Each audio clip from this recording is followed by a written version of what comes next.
अब देखिएगा, अब हम चैप्टर को आगे बढ़ाते हैं। अब नेक्स्ट टॉपिक है 8.7। 8.7 है रिपीटेड और इटरेटेड लिमिट। अभी तक जो हमारी लिमिट चल रही थी वो डबल लिमिट यानी डबल लिमिट या सिमल्टेनियस लिमिट कहलाती है, क्योंकि उसमें x और y दोनों की वैल्यू जो है वो एक साथ रखनी होती है।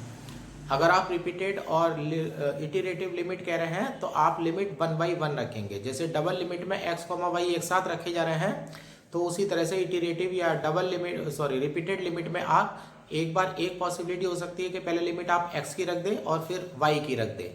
दूसरी पॉसिबिलिटी हो सकती है कि पहले लिमिट आप y की रख दें और फिर x की रख दें। ये आपकी रिपीटेड या इटरेटेड लिमिट हो जाती है।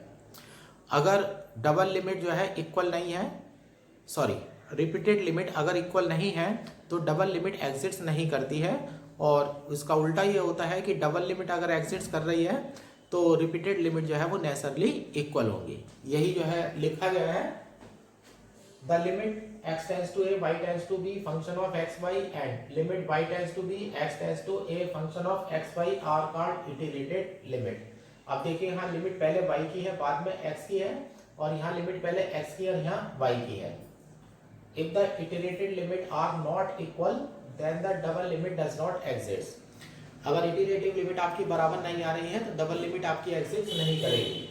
फिर इसका नोट पॉइंट में है, if double limit exists, then repeated limits are necessarily equal। अब जैसे पीछे वाली एक्सरसाइज के हमारे क्वेश्चन चल रहे थे, जब ये पीछे वाले क्वेश्चन हमारे चल रहे थे तो उसमें हम ये देख रहे थे बहुत सारे क्वेश्चन हमारे ऐसे आ रहे थे जिसमें लिमिट एग्जिस्ट नहीं कर रही थी। तो इन क्वेश्चन को करने का तरीका एक ये भी हो सकता है कि आप रिपीटेड लिमिट अप्लाई कर दीजिएगा, यानी कि पहले x लगा करके बाद में y लगा दीजिएगा, दूसरे बार में पहले y लगा करके बाद में x लगा दीजिएगा, और वो अगर इक्वल नहीं आती हैं तो आप कह सकते हैं कि डबल लिमिट या सिमल्टेनियस लिमिट जो है वो एग्जिस्ट नहीं करती है। यहाँ से हमारा एक तरीका और मिल जाता है, और ये वाला जो पोर्शन है ये बहुत सिंपल पोर्शन है। अब देखिएगा, जैसे ये है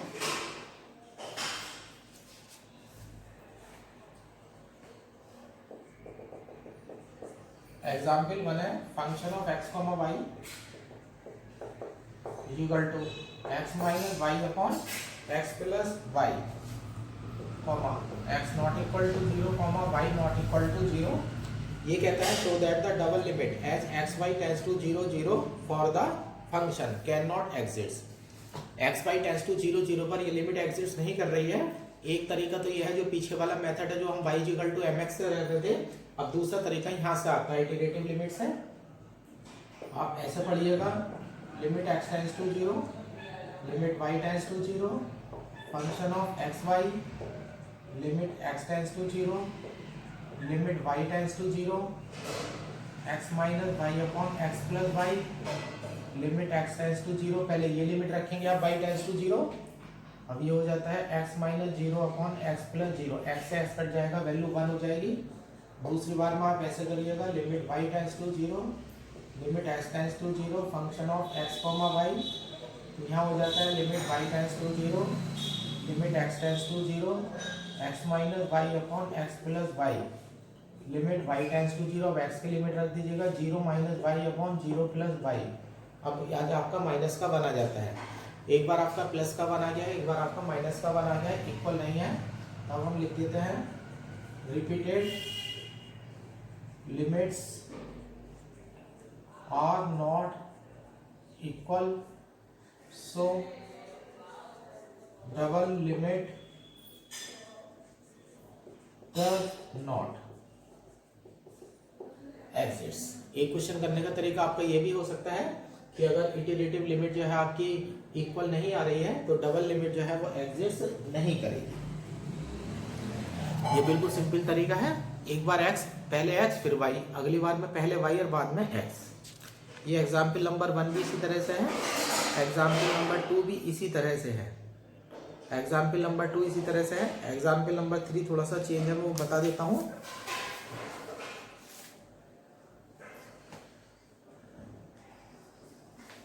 एग्जाम्पल नंबर 3 में है, show that the iterated limit x y tends to 0 0, x sine 1 upon y exists and is equal to 0, but the single limit y tends to 0, x1 sin 1 upon y x1 not equal to 0 does not exist. एक तो question iterative limit का है, एक जो question है वो iterative limit का है ना। अब वो कह रहा है show that the iterative limit exist.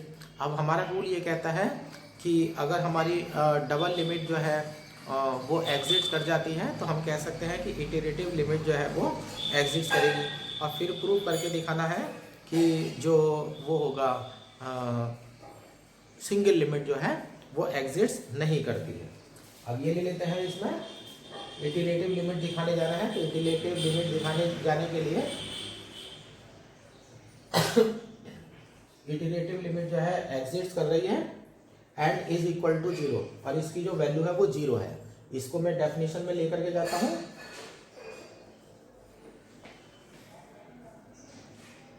We have to prove that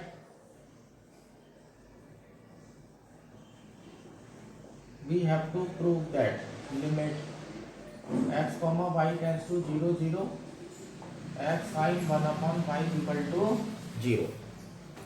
अब इसके लिए मैं डेफिनेशन यूज करने वाला हूं, चूंकि mod x sin 1 upon y minus 0 is equal to mod x हो जाएगा मोड sin 1 अपॉन y हो जाएगा।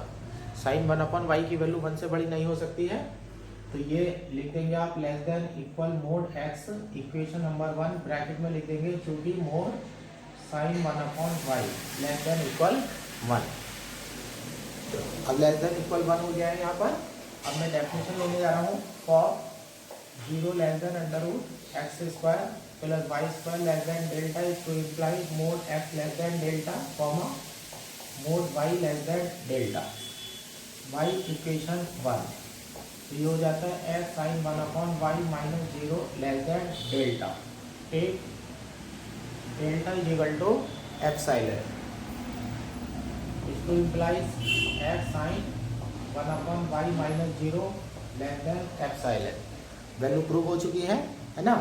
अब ये एप्सिलॉन से छोटा आ गया है तो डेफिनेशन कंप्लीट हो गई है। इसको implies limit x comma y tends to 0 0 x sine 1 upon y equal to 0। इसको इम्प्लाइज इटरेटिव लिमिट।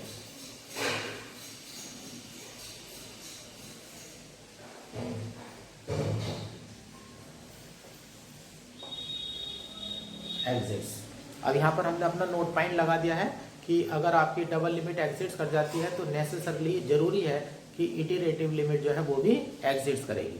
अब क्वेश्चन के दूसरे पार्ट पर आता हूँ जिसमें सिंगल लिमिट है। ये बीएससी पार्ट 1 का क्वेश्चन है। अब वो हमें देता है फॉर सिंगल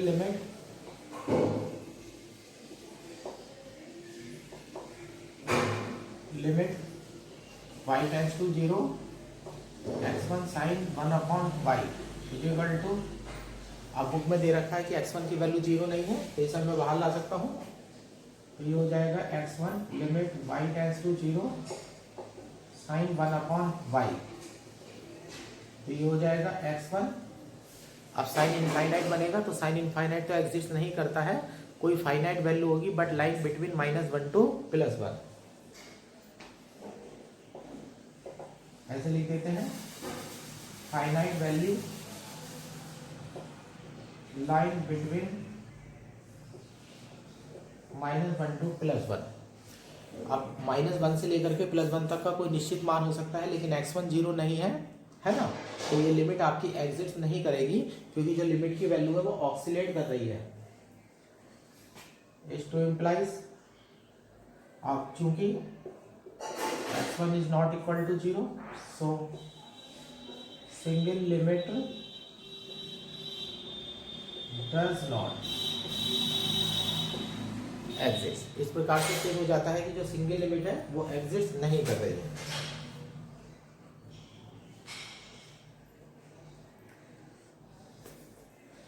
एग्जाम्पल नंबर 4 आप कर सकते हैं। एग्जाम्पल नंबर 4 कर सकते हैं, होमवर्क है। एग्जाम्पल नंबर 5 सिंपल है। एग्जाम्पल नंबर 6 सिंपल है। एग्जाम्पल नंबर 7 मैं बता देता हूँ। एग्जाम्पल नंबर 8 जो है वो भी सिंपल है। इटरेटिव के क्वेश्चन है। अब मैं एग्जाम्पल नंबर 7 बताता हूँ।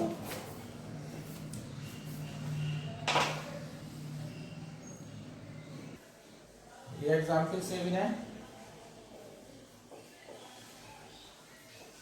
Function of x comma y, दो वैल्यू दे रखी हैं, x sine 1/y plus y sine 1/x comma x y not equal to 0 और दूसरी वैल्यू है 0, एक्स वाई इक्वल टू 0।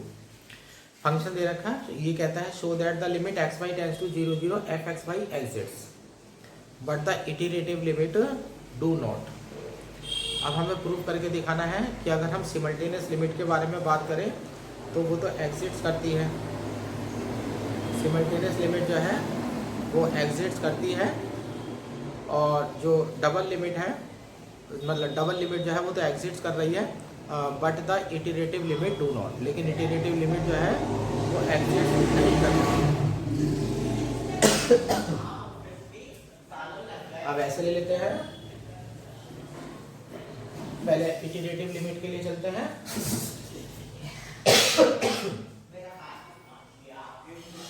और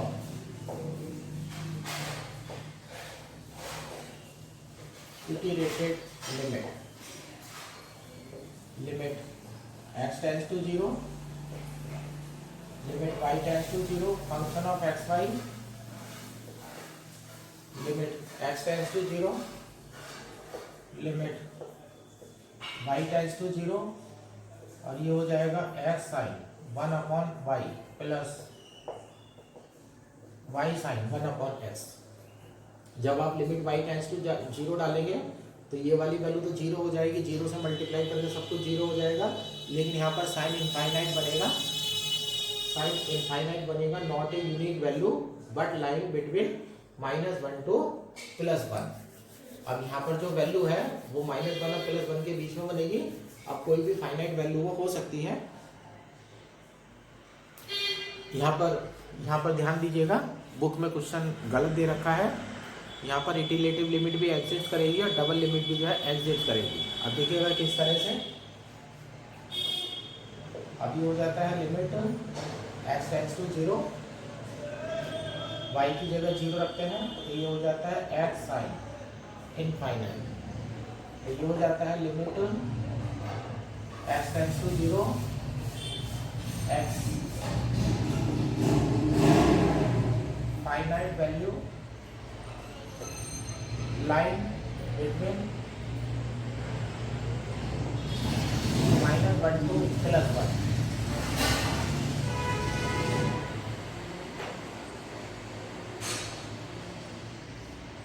अब ये तो वैल्यू आपकी एग्जिस्ट नहीं कर रही है, finite value line between -1 to +1 है, लेकिन अभी लिमिट में x टेंड्स टू क्या पड़ा हुआ है 0। जब आप 0 डालेंगे तो ये हो जाएगा 0 into finite value line between -1 to +1।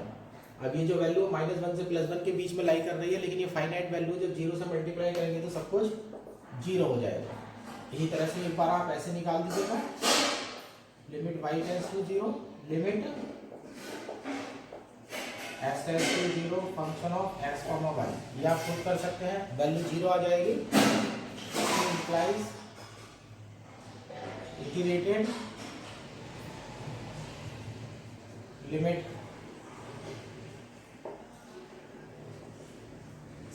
Exits at equal to 0।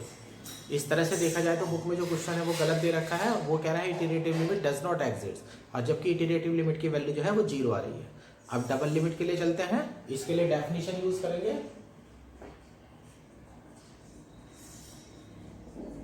For double limit board में डाल दीजिएगा, x sine 1/y plus y sine 1/x -0 is equal to mod x sine 1/y plus y sine 1/x।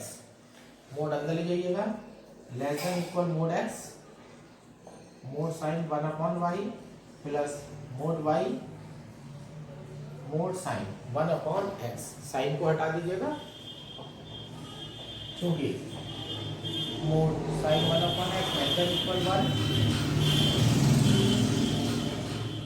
Mode sine 1/y less than equal 1।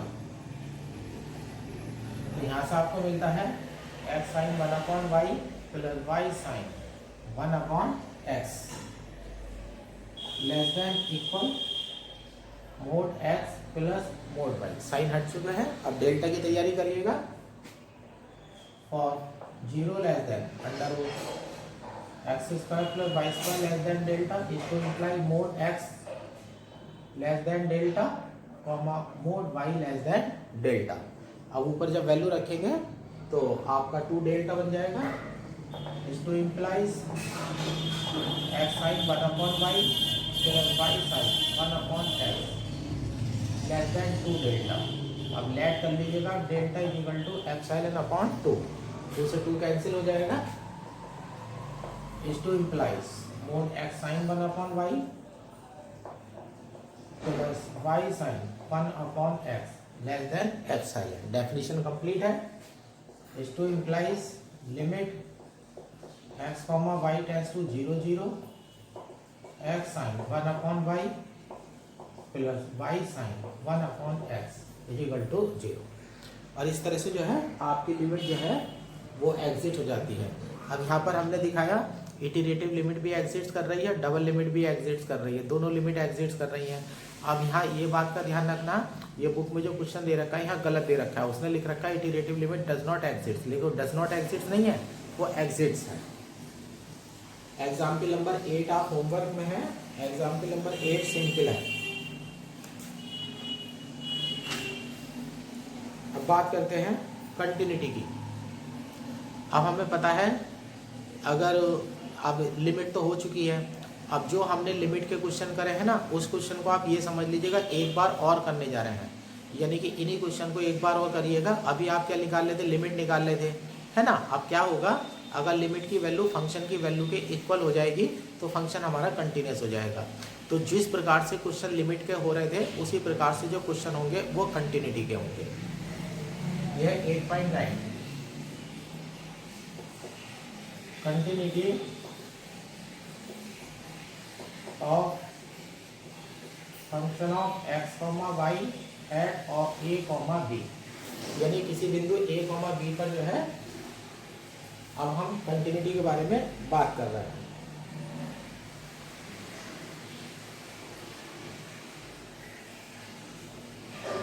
तो definition बना देते हैं। Function x, y is called continuous at a, b if for any given epsilon greater than 0 there exists delta greater than 0 such that। अब जब limit की definition थी तो limit की डेफिनेशन में से माइनस एल कर रहे थे ना, उस माइनस एल वाली वैल्यू को हटा करके फंक्शन ऑफ ए भी डाल दीजिएगा, है ना, तो आप फंक्शन कंटिन्यूस में चला जाएगा। Such that mod function of x, y minus function of a, b less than epsilon whenever 0 less than under root x minus a का whole square plus y minus b का whole square less than delta. और symbolically आप ऐसे भी लिख सकते हैं, और limit x, y tends to a, b function of x, y is equal to function of a, b। तो यानी कि जो पहले वाले क्वेश्चन थे और ये वाले क्वेश्चन थे, इन दोनों क्वेश्चंस में आपस में कोई फर्क नहीं है। वहाँ क्या था, लिमिट निकाल रहे थे। अगर लिमिट की वैल्यू, तो कंटिन्यूटी क्या कहती है कि लिमिट की वैल्यू अगर फंक्शन की वैल्यू के इक्वल हो जाती है, लिमिट की वैल्यू अगर फंक्शन की वैल्यू के इक्वल हो जाती है तो फंक्शन जो है वो कंटिन्यूस हो जाता है। तो जितने भी कंटिन्यूटी के क्वेश्चन आने वाले हैं उसमें से 90% क्वेश्चन आपके वही होंगे जो आप पीछे कर चुके हैं। अगर लिमिट डज नॉट एग्जिस्ट है तो वो नॉट कंटिन्यूस होगा, और लिमिट का मान एग्जिस्ट कर रहा है फंक्शन के मान के बराबर हो जाता है तो वो फंक्शन जो है हमारा कंटिन्यूस हो जाएगा। तो यहाँ पर हमें ये फ़ायदा मिलेगा, जो क्वेश्चन लिमिट का है वही क्वेश्चन जो है हमारा कंटिन्यूटी का भी होगा।